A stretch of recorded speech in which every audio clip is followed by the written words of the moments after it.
Amigos e amigas, vamos a mais um momento da nossa liturgia da palavra, momento de fé, de introspecção, de meditação. Vamos deixar Deus nos falar. Deus sempre quer nos falar. É importante nós termos esta informação. Deus quer nos falar. Mas mesmo sendo o Criador do universo todo-poderoso, Ele respeita a nossa liberdade, nossa vontade, nosso livre-arbítrio, que Ele mesmo nos deu. Eu transmito a liturgia nos meus endereços telemáticos, @Paulo Roberto Maciel, Maciel 7919. Você vai ao YouTube, tem o Instagram também com @Paulo Roberto Maciel 6 facebook.com/Paulo Maciel da Rádio e o blog repórterpaulomaciel.blogspot.com. Nós vamos transmitir a liturgia referente ao dia 27 de maio de 2024. 27 é uma segunda-feira.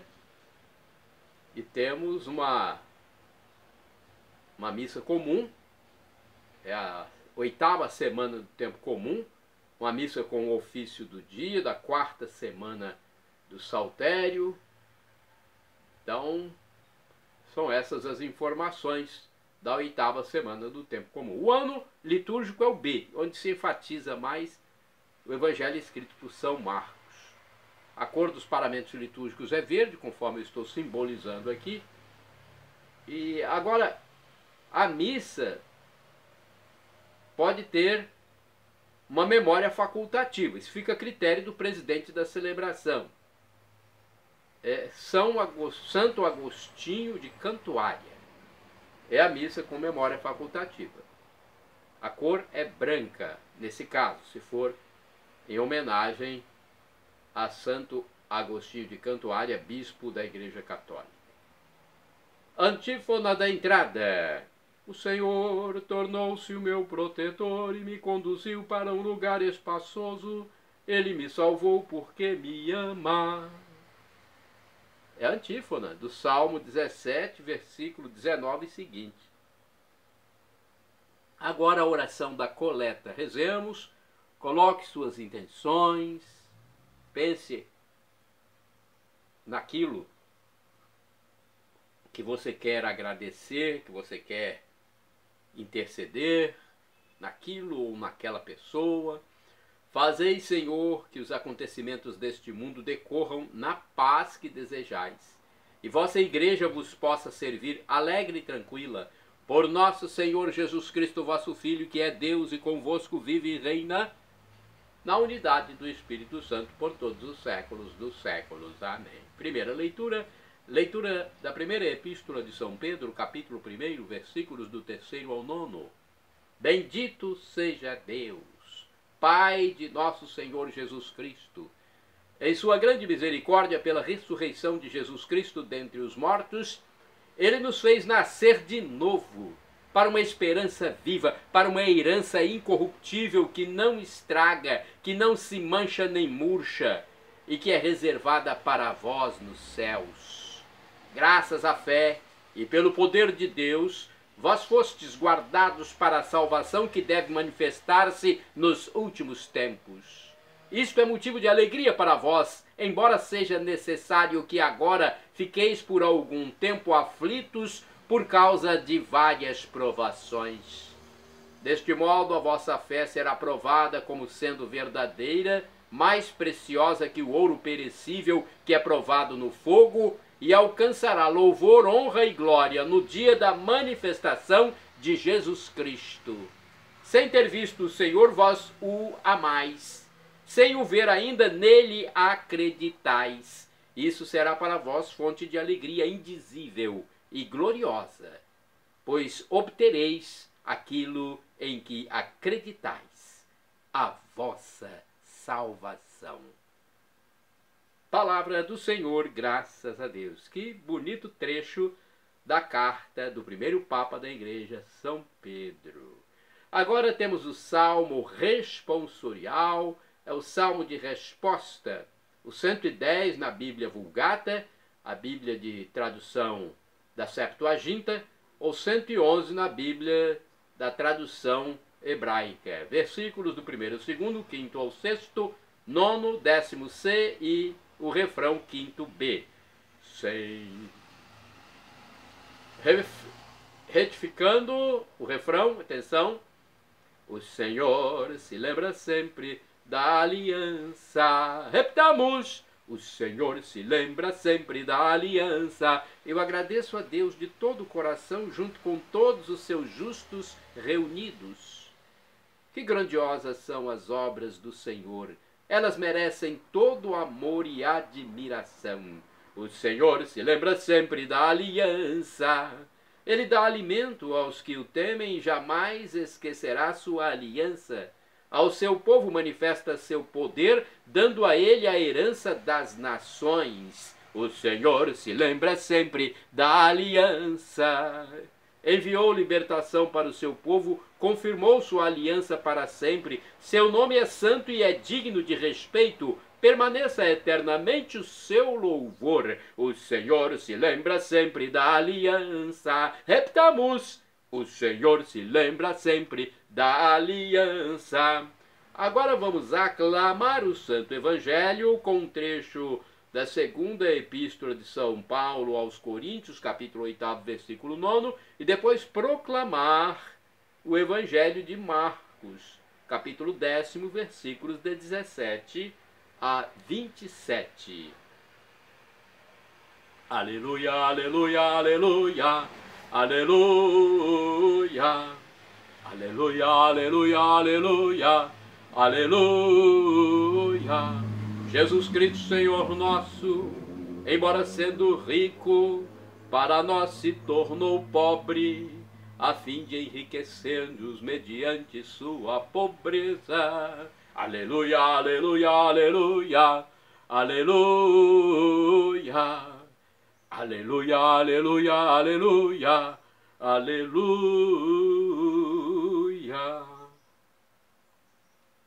O Senhor esteja convosco, Ele está no meio de nós.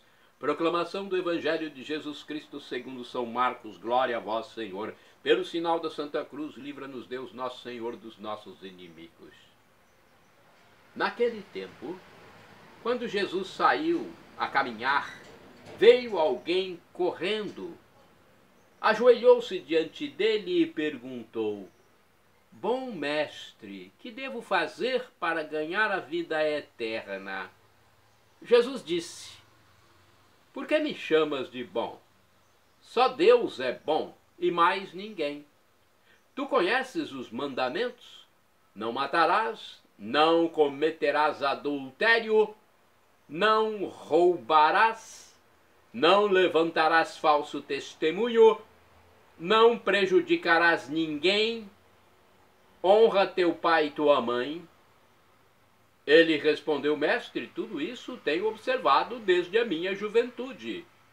Jesus olhou para ele com amor e disse: Só uma coisa te falta. Vai, vende tudo o que tens e dá aos pobres, e terás um tesouro no céu. Depois, vem e segue-me.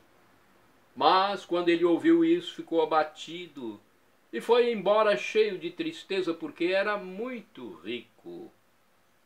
Jesus então olhou ao redor e disse aos discípulos: Como é difícil para os ricos entrar no reino de Deus. Os discípulos se admiravam com estas palavras, mas ele disse de novo: Meus filhos, como é difícil entrar no reino de Deus. É mais fácil um camelo passar pelo buraco de uma agulha do que um rico entrar no reino de Deus. Eles ficaram muito espantados ao ouvirem isso e perguntavam uns aos outros: Então, quem pode ser salvo? Jesus olhou para eles e disse: Para os homens isso é impossível, mas não para Deus. Para Deus tudo é possível. Palavra da salvação. Glória a vós, Senhor. Pelo sinal da Santa Cruz, livra-nos Deus nosso Senhor dos nossos inimigos. Vamos à reflexão. Olha, ser rico é ao mesmo tempo viver as exigências do reino de Deus. Retificando, ser rico e ao mesmo tempo viver as exigências do reino de Deus é algo difícil. Jesus não disse que é impossível, afinal, para Deus nada é impossível. Também converter os corações. Com efeito, há pessoas endinheiradas que têm o coração generoso e são solidárias com quem mais precisa. Entretanto, a experiência mostra que pessoas apegadas aos bens materiais não estão dispostas à proposta do Evangelho. O homem rico do Evangelho, mesmo parecendo bem disposto a ser discípulo de Jesus, na verdade, freia seu entusiasmo quando o mestre lhe pede uma partilha radical da riqueza. Ele recua e, com tristeza, volta para o seu universo cercado de posses materiais. O que Jesus pede a todos os ricos é que não depositem sua confiança no dinheiro, mas se coloquem a serviço da justiça e da fraternidade. Agora mais uma reflexão do livro Palavra e Vida. A chave está na riqueza. O jovem tinha muito dinheiro e o chamado de Jesus para que o seguisse, abandonando tudo, foi bastante radical. Podia continuar com os mandamentos, mas ir mais longe tornava para ele uma exigência inaceitável. E não obstante, perdeu-se o melhor. Com Jesus havia encontrado algo que vale mais do que todas as riquezas juntas: o reino e a fraternidade dos filhos de Deus, a liberdade vivida como fidelidade ao Deus da vida, a entrega total no amor. Tudo isso ele perdeu. Claro que, no fim, nada é impossível para Deus e seu amor pode mais do que o nosso egoísmo. Agora temos a reflexão de Antônio Carlos Santini. Ele é liderança da comunidade católica Nova Aliança, e-mail santini@novaalianca.com.br. O título da sua liturgia comentada é "E terás um tesouro", baseada em Marcos 10, versículos do 17 ao 27. Diz Santini: para receber o presente, a condição é abrir as mãos. Se as mãos estão cheias, ocupadas, como haveriam de acolher a dádiva inesperada? Este evangelho é rico de sugestões. Narra o encontro de um jovem bom, cumpridor da lei. Ele deve ter ouvido a pregação de Jesus e alguma coisa se moveu em suas entranhas. É provável que nem mesmo ele soubesse por quê, mas ei-lo de joelhos, prostrado ao solo, diante de Jesus Cristo, do Mestre eterno, diante do único que é bom. Sendo um jovem rico, havia crescido na abundância e herdara os bens da família. Todo mundo sabe que não são coisas assim, terras, casas, rebanhos, o que pode preencher o coração do ser humano. Natural que uma impressão de vazio interior o rondasse aqui e ali. Naquele dia, ele juntou-se à multidão que acompanhava o Rabi da Galileia, o Senhor Cristo Jesus. Ouviu suas palavras entre o encantamento e o espanto. De que teria falado o Mestre Jesus? Ouso adivinhar.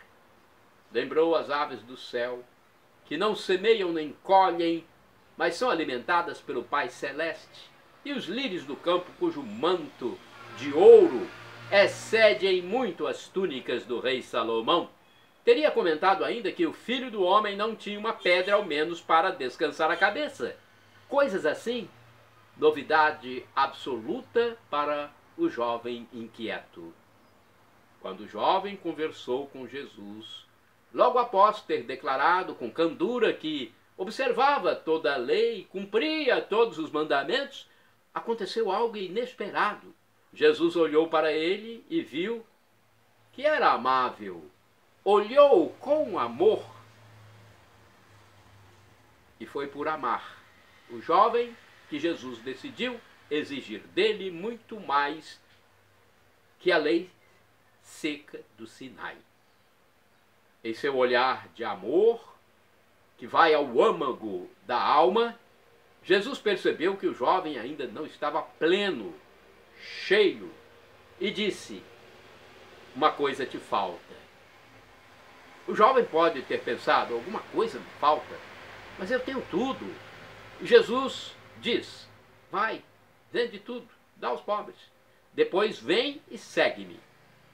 E o jovem rico ficou triste. Triste não por ter de deixar seus bens, triste ao descobrir inesperadamente que não era tão bom quanto pensava, triste ao perceber pela primeira vez que seu coração estava preso. Afastou-se o jovem, diz o Evangelho, mas não disse por quanto tempo. Eu não ficaria admirado se o bom rapaz estivesse entre os 120 na manhã de Pentecostes, depois de ter distribuído seus bens e livre e leve, passado a seguir aquele rabi de olhos profundos, cujo amor vale mais que todos os tesouros. Irmãos e irmãs, orai sem cessar. Onde está o teu tesouro, aí está o teu coração. Mateus capítulo 6, versículo 21. Parabéns ao Antônio Carlos Santini por esta reflexão, uma das mais belas que eu já li do grande católico Antônio Carlos Santini. Parabéns, hoje você me emocionou, inclusive eu acho que outras pessoas também se emocionaram. Que comentário espiritualizado, é assim que deve ser. Vamos aos santos do dia, porque estes santos seguiram Jesus Cristo e nós devemos também segui-los, como o apóstolo São Paulo disse: imitai-me como eu imito a Cristo. Santo do dia 27 de maio, Santo Agostinho de Cantuária, bispo, foi monge beneditino enviado pelo Papa São Gregório Magno para converter a Inglaterra. Foi o primeiro bispo de Cantuária, falecendo entre 604 e 605. Conforme o site da Rede Século XXI, o Papa Gregório Magno julgou que os tempos estavam maduros para a evangelização da Inglaterra após algum tempo que caiu na idolatria após a invasão dos saxões. A missão foi confiada ao prior do mosteiro beneditino de Santo André, Agostinho. Partiu de Roma com 40 monges no ano 597 e fez uma parada na ilha de Lawrence. As informações sobre o temperamento belicoso dos saxões amedrontaram-no, de tal modo que voltou a Roma para suplicar ao Papa que mudasse de programa. Para encorajá-lo, Gregório nomeou o abade e depois, para fazê-lo dar um passo decisivo, apenas chegando a Gália, o sagrou bispo. Agostinho e companheiros então chegaram à ilha britânica de Thanet, onde o rei, movido pela boa esposa, foi pessoalmente encontrá-lo. Os missionários aproximaram-se do cortejo real em procissão com canto das ladainhas. O rei acompanhou os monges até a residência já fixada em Canterbury, na estrada entre Londres e o mar, onde surgiu a célebre abadia que tomará o nome de Agostinho, coração e sacrário do cristianismo inglês. A obra missionária dos monges teve êxito inesperado, pois o próprio rei pediu o batismo, arrastando com seu exemplo milhares de súditos que abraçaram a religião cristã. Em Roma, a notícia foi recebida com alegria pelo Papa, que expressou satisfação nas cartas escritas a Agostinho. Juntamente com um grupo de novos colaboradores, o pontífice enviou a Agostinho o pálio e a nomeação de arcebispo primaz da Inglaterra, mas ao mesmo tempo admoestava-o paternalmente a não se ensoberbecer pelos sucessos obtidos e pela honra do alto cargo que lhe conferia. Seguindo as tradições do Papa quanto à repartição dos territórios eclesiásticos, Agostinho de Cantuária erigiu outras duas sedes episcopais, a de Londres e a de Rochester, consagrando bispos Melito e Justo. O santo missionário morreu em 26 de maio de 604 e foi sepultado em Canterbury, na igreja que traz o seu nome.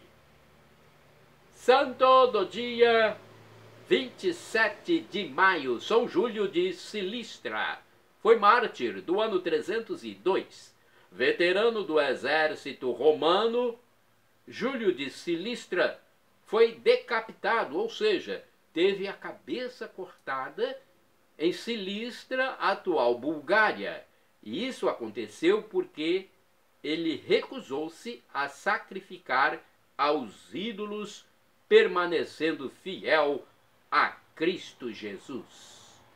Santo do dia 27 de maio, Santo Eutrópio, bispo, do ano 475. Após ficar viúvo, Eutrópio decidiu se entregar totalmente a Deus. Foi ordenado diácono e mais tarde eleito bispo de Orange, na França. Santo do dia 27 de maio, São Bruno de Würzburg. Foi bispo, faleceu em 1045, restaurou a Catedral de Würzburg, reformou o clero e ensinou as Sagradas Escrituras ao povo. Santas do dia 27 de maio, Santas Bárbara Kim e Bárbara I, mártires, faleceram em 1839. As duas Bárbaras morreram num cárcere de Seul, na Coreia, Ásia. Isso aconteceu durante a perseguição na Coreia. A primeira era viúva e a outra uma virgem de 15 anos. Olha, duas mulheres mártires cristãs, uma jovenzinha e uma viúva. Santo do dia 27 de maio, São Gonzaga Gonza, mártir, faleceu em 1886. Gonzaga Gonza foi servo do rei da Uganda, na África. Ele foi traspassado pela lança de um verdugo quando era conduzido acorrentado para a fogueira. Gonzaga é um mártir de Cristo Jesus da Igreja Católica Apostólica Romana. Santo do dia 27 de maio, Santo Atanásio Basecuqueta. Foi mártir, faleceu em 1886. Atanásio Basecuqueta foi guardião do tesouro da Casa Real de Nakivubo, na Uganda, continente africano. Ele foi morto aos 20 anos de idade por haver abraçado a fé católica, a fé em Cristo Jesus. Santos do dia 27 de maio, Beatos Edmundo Duque, Ricardo Hill, João Hogg e Ricardo Holliday. Foram presbíteros, ou seja, padres, sacerdotes e também mártires, faleceram em 1590. Edmundo, Ricardo, João e o outro Ricardo foram mártires e faleceram em 1590, mortos durante o reinado da Rainha Isabel I da Inglaterra. E foram mortos por quê? Por serem cristãos, sacerdotes católicos. Shalom Adonai é uma expressão hebraica que significa a paz de Deus, é o que eu desejo para todos vocês. El Shaddai, também do hebraico, significa Deus onipotente, Deus todo-poderoso, Ele fará aquilo que você quer se for para o seu bem. aquilo que você suplica. O professor e escritor de mais de 100 livros da Igreja Católica, Felipe Rinaldo Queiroz de Aquino, em seu canal no YouTube, onde responde às nossas dúvidas, diz que Deus pode nos dar uma dessas 3 respostas quando suplicamos algo: sim, não ou espere. A que for melhor ele nos dará. Até o nosso pai biológico, físico aqui na Terra nos dá um não. Eu já recebi muitos nãos. Por quê? Porque o pai sabe que o não é melhor para o filho. Ainda mais quando vem de Deus, o Criador de todo o universo, nosso Pai das misericórdias, como diz o apóstolo São Paulo, ou como diz Jesus, nosso Abba, nosso papaizinho do céu. Creia em Jesus, arrependa-se dos seus pecados e seja batizado para juntos vivermos por todos os séculos dos séculos, para sempre, com corpos glorificados semelhantes ao de Jesus ressuscitado, ao dos anjos. Perdão, Senhor, pelos meus pecados passados, presentes, futuros, físicos e espirituais. Pecados do pensamento, palavras, atos, omissões, e me dê a vida eterna. Meu Jesus, eu quero a vida eterna convosco. Meu Jesus Cristo, meu Jesus Cristinho.